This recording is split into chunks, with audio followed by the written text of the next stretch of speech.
Gracias, presidente. Buenos días, señora Belarra. No cuente usted con el Grupo Parlamentario Vox. Me va a permitir que comience explicando lo más brevemente posible por qué Vox está solo ante la defensa de la patria frente al globalismo. En primer lugar, porque quien firma la adhesión a la Agenda 2030 es el Partido Popular, aunque es este Gobierno social comunista quien se abraza a ella hasta la asfixia. El resto de los partidos, no sé si es porque no se han enterado, se han fijado solamente en los colorines y en las aparentes buenas intenciones. Yo les recomiendo que se lean ustedes el libro de Klaus Schwab, del presidente del Foro Económico Mundial, para irse enterando de lo que es el globalismo y de lo que es la Agenda 2030. El globalismo pretende que las naciones cedan la soberanía a la ONU, a la OMS o al Fondo Monetario Internacional, entre otros entes. El globalismo o la Agenda 2030 no solo no responde a intereses patrióticos, sino que se establece para destruir la soberanía de las naciones. No garantiza el Estado de Derecho, ni el imperio de la ley, ni la separación de poderes, ni la libertad de expresión, ni la propiedad privada. Y son precisamente estas cosas, y no la Agenda 2030, las que garantizan el buen funcionamiento de nuestras sociedades. Una agenda que quiere destruir todo lo que da al hombre una identidad y un destino: la familia, la nación y la trascendencia. Se basa en una serie de supuestas amenazas que sufre el planeta, como el apocalipsis climático, la superpoblación o la limitación de recursos, además de una serie de disparates como la ideología de género que pone en duda hasta la propia naturaleza del ser humano. Bien, pues para salvarnos de todas estas amenazas hay que ceder soberanía y libertad. Hay que prescindir de la industria. No se pueden tener tantos hijos, para eso la ideología de género y el aborto, y sobre todo hay que obedecer. Hay que obedecer a este neocomunismo internacional que usted, señora Belarra, representa hoy aquí y que a la vez obedece al globalismo salvaje de los multimillonarios sin patria, a esos que influyen en la ONU, en la OMS o en el Fondo Monetario Internacional, que son las élites del Foro Económico Mundial, precursores de la Agenda 2030. Este foro se ha reunido la semana pasada con la inestimable presencia del lacayo Pedro Sánchez para seguir adelante con sus planes de terminar, entre otras cosas, con la propiedad privada y, por tanto, con la libertad. No lo digo yo, lo tienen colgado en la web. El lema de la reunión de la semana pasada ha sido reconstruir la confianza. Son muy conscientes de que ya somos demasiados los que sabemos de qué va esto en realidad y, por tanto, saben que no podemos confiar. A ver qué plan siniestro se les ocurre ahora para recuperar la confianza.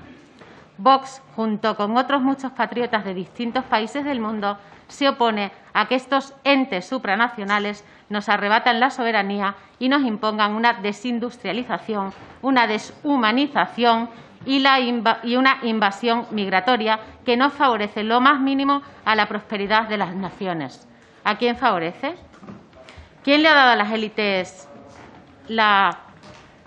¿Quién le ha pedido a estas élites que nos salven? ¿Qué o quiénes son los que nos amenazan? Pues mire, yo no lo sé, pero decía Hegel que el conflicto provoca el cambio y el conflicto planificado provoca el cambio planificado. Y se refería a esto a los procesos de las élites económicas y políticas que diseñan para dirigir cambios sociales a gran escala y en beneficio de sus propios intereses. Quizás todos deberíamos reflexionar y deberíamos hacernos algunas preguntas. Nosotros lo hacemos. La libertad de criterio tiene su fundamento en el análisis, el estudio y la búsqueda de información contrastada. Al menos los de Vox no somos borregos que no nos planteamos los porqués, los para qué y, sobre todo, hacia dónde vamos. El programa siniestro de la Agenda 2030 avanza gracias al abuso del lenguaje, la manipulación y el control de los medios de comunicación. Vox, en defensa de los intereses de España, en defensa de la libertad y de la soberanía nacional, se opone rotundamente a las tesis del globalismo y de la Agenda 2030.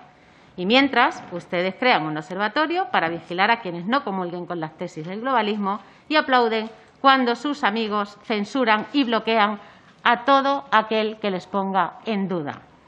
No hace falta ser Einstein para darse cuenta de que cuando algo se quiere silenciar es porque algo se puede estar descubriendo o algo se puede saber y a alguien puede no interesarle. Voy con usted, señora Belarra. Estamos ante la peor crisis económica y social desde la Segunda Guerra Mundial. El Gobierno de España ha movilizado una cantidad ingente de recursos que ha tenido un solo objetivo. ¿Le suena? Son palabras suyas del pasado septiembre y hoy las ha vuelto a repetir.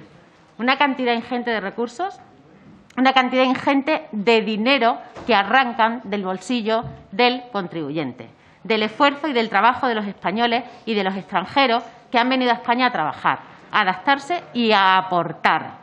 No una cantidad ingente de recursos del Gobierno, porque es que ustedes lo venden como si el dinero fuera suyo. El dinero no es del Gobierno. Métanse esto en la cabeza de una vez. Ustedes no dan nada a nadie. Si acaso, reparten lo que los demás aportan con el único objetivo de comprar votos y perpetuarse en el poder. Seguía usted diciendo, con un solo objetivo en la mente, el de no dejar a nadie atrás. Mire, señora Belarra, se ha dejado usted esto atrás. Esto.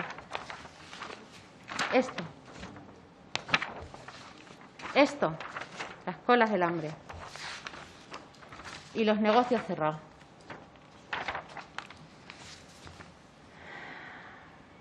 Más de 800.000 muertos, 3,8 millones de parados, 750.000 ERTEs, muchos de ellos sin cobrar, más de 100.000 empresas cerradas para siempre, la hostelería desmantelada y el turismo y la industria y los derechos y las libertades arrebatadas. Y todo esto para nada, porque el virus, ahora mismo, el virus chino, ataca con más fuerza que nunca.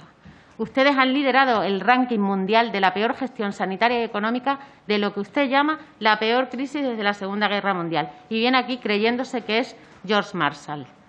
Viene a presumir de haber prohibido los desahucios y lo vende como si los demás quisieran dejar a alguien en la calle.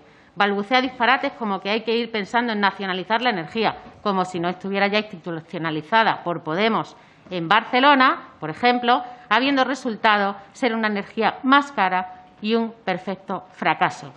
Pretenden acometer una expropiación indirecta de las viviendas de los que han ahorrado toda una vida para entregársela a los ocupas. Desde mayo están repartiendo un salario mínimo vital que apenas ha llegado al 20% de las personas y encima les querían cobrar el IRPF. ¿Sabe lo que ayudaría de verdad? Lo que ayudaría sería eliminar el gasto político que supone este panfleto. 2030, su panfleto 2030, sí, porque supone un gasto de 1.280.000 euros solo en personal. Su secretaría supone 22,8 millones de euros dedicados a pura propaganda. Y esto es literal, 4,7 millones en publicidad y propaganda, 1,2 millones en estudios y trabajos técnicos, 10 millones en transferencias a entidades locales y movimientos sociales. Y atención, 5 millones a la producción artística alineada con la Agenda 2030. Los artistas no alineados, esos no. ¿No le da vergüenza, señora Belarra? ¿Sabe cuántos autónomos, hosteleros y empresarios saldrían adelante si cumplieran la ley 4 de 1981 de los estados de alarma, sitio y excepción, y destinaran ese dinero a indemnizarles? Porque lo que hay que hacer es indemnizarles, no darles ayuda y mucho menos limosna. ¿Sabe cuántas personas podrían comer con ese dinero? ¿Sabe cuántas facturas de la luz se pueden pagar con todos esos millones? ¿Sabe usted que podría incluso hasta llegar a comprar toda la cosecha de aguacate del mundo con ese dinero? Pregúnteselo al frutero. Eso es la Agenda 2030, un plan de dictadura global en la que no seremos propietarios de nada. Seremos la gallina desplumada de Stalin sometida a las élites por unos granos de alpiste. Le voy a decir una sola cosa, le voy a hacer una sola pregunta, señora Belarra. ¿Es consciente de los planes del Foro de Davos, que es el precursor de esta agenda, y está usted a favor de que en 2030 la población en general no sea dueño de absolutamente nada? Por favor, respóndame, porque Vox luchará siempre por su patria. Vox siempre estará en contra de esta dictadura salvaje que planean y nos tendrán enfrente. Gracias. Gracias, presidente. Señora Belarra, estoy absolutamente preocupada, de verdad, y asustada. Porque le he preguntado que si usted conocía los planes del Foro de Davos, del Foro Económico Mundial, en el que la Agenda 2030 se apoya, que son los precursores de la Agenda 2030, y me ha respondido usted. Usted no sabe nada. Usted no tiene ni idea de lo que tiene entre manos, porque usted se atreve a venir aquí, a sede parlamentaria, a decir que mi grupo parlamentario, Vox, en otra comparecencia, éramos férreos defensores de la Agenda 2030. Señora, usted no solamente no escucha, porque fue conmigo, con quien compareció, fui yo quien habló con usted, y yo le dije todo lo contrario, sino que además tampoco se lo repasa por si acaso antes de venir usted aquí. De verdad que esto es absolutamente escandaloso y vergonzoso. Así es como hacen ustedes todo el trabajo desde que están donde están, que no deberían, por supuesto, estar ocupando los puestos que tienen. Dicen que no saben en qué siglo vive Vox, que España lleva desindustrializada muchos años y se le olvida el cierre de las plantas de automóviles como la Nissan o Alcoa o las 6.794 desde que Sánchez está en la Moncloa. Apunte el dato y no se le olvide, porque es que estoy viendo que usted no está un poco perdida. Le leo. Los últimos cierres de Nissan en Barcelona y Alcoa en Lugo se suman a la larga lista de empresas que ha cesado su actividad en los últimos años por el proceso de desindustrialización que sufre el país, en el que el actual Gobierno no ha sido capaz de frenar desde julio de 2018. Perdona. Vale. Nos llaman ustedes negacionistas, así, abiertamente. O sea, ojo con el lenguaje de ustedes, negacionistas, a ver si asociamos, ¿no? Del cambio climático. Yo no me he posicionado en absoluto en el cambio climático. Yo he dicho, simplemente he mencionado que ustedes utilizan el cambio climático para dar miedo, para meter miedo a la sociedad y para poner en marcha su Agenda 2030. Eso es lo que he dicho. Pero yo no he negado absolutamente nada, señora Belarra. Me dice que ustedes protegen al pueblo y que nosotros a las inmobiliarias y a los ricos y yo no sé cuántas idioteces más. Que hay que defender al pueblo y a la... Es que yo, de verdad, señora, hay que defender al pueblo y hay que defender a las inmobiliarias. Pero los de los ricos son ustedes, que son amigos de Patricia Botín y de los multimillonarios de Davos. Defender la propiedad de las familias no es defender la especulación, es defender los ahorros de los trabajadores.